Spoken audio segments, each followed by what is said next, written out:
Saudara, suara ledakan masih terdengar di Abu Dhabi, Uni Emirat Arab, imbas dari konflik Amerika Serikat, Israel, dan Iran.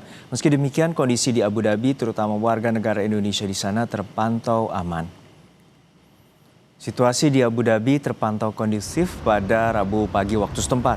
Meski begitu, warga diimbau untuk menghindari bepergian keluar rumah jika tidak ada hal penting, menyusul adanya peringatan dari otoritas Uni Emirat Arab terkait ketegangan yang terjadi di wilayah Timur Tengah. Otoritas Uni Emirat Arab juga telah merilis kebijakan pembelajaran daring bagi siswa sekolah dan work from home bagi yang bekerja sampai situasi benar-benar aman.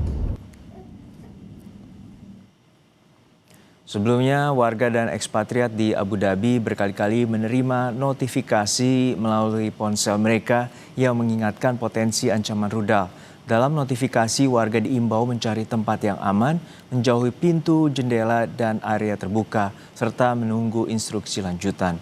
Namun notifikasi terakhir yang diterima warga pada 3 Maret mengabarkan bahwa kondisi di Abu Dhabi telah aman dan normal.